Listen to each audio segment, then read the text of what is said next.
सभी tax payers को income tax return file करना जरूरी होता है। वित्तीय वर्ष 2024-25 के लिए आईटीआर फाइल करने की लास्ट डेट 31 जुलाई धीरे धीरे नजदीक आती जा रही है। बहुत सारे ऐसे लोग हैं जिन्होंने पिछले दिनों में अपने आईटीआर भर दिए हैं।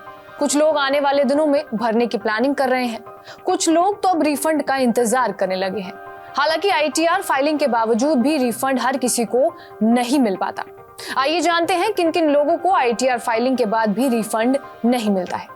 कई बार ऐसा होता है कि हम आईटीआर फाइल करने के बाद ध्यान देते हैं कि हमने ज्यादा टैक्स दे दिया है या फिर ज्यादा टीडीएस काट लिया गया है।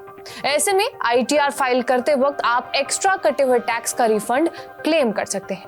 आईटीआर फाइल करने के बाद इनकम टैक्स डिपार्टमेंट आपके फॉर्म की जांच करता है और फिर आपका रिफंड प्रोसेस करता है। रिफंड अब सीधे आपके पैन से लिंक बैंक अकाउंट में आता है, लेकिन रिफंड पाने के लिए जरूरी है कि आपका बैंक अकाउंट वैलिडेट हो।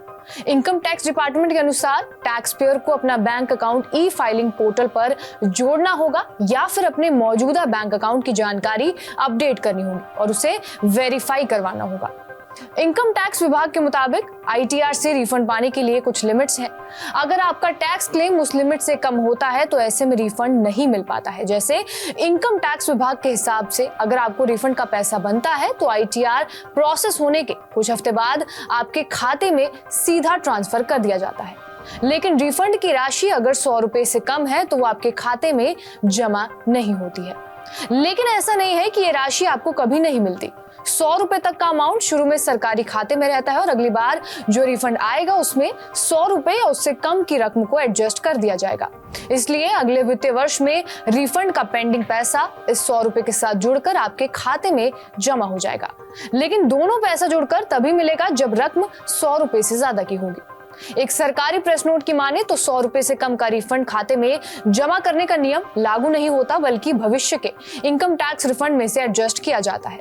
नियम के मुताबिक 100 रुपए से कम का रिफंड प्रोसेस नहीं होता और इनकम टैक्स विभाग इसे टैक्स पेयर के खाते में जमा भी नहीं करता। रिफंड के बारे में income tax department tax payer को इंटीमेशन नोटिस के जरिए पहले जानकारी देता है। ये नोटिस इनकम टैक्स एक्ट के सेक्शन 143A के तहत भेजा जाता है और आईटीआर भरे जाने और वेरीफाइड होने के बाद ही इनकम टैक्स विभाग ये नोटिस टैक्स पेयर को भेजता है। बहरहाल आपका इस वीडियो पर क्या कुछ कहना है हमें कमेंट बॉक्स में जरूर बताएं। बाकी आपको ये जानकारी कैसी लगी इस वीडियो में जरूर शेयर करें। बाकी देश और दुनिया की तमाम बड़ी खबरों के लिए बने रहे हमारे साथ TV9 डिजिटल पर।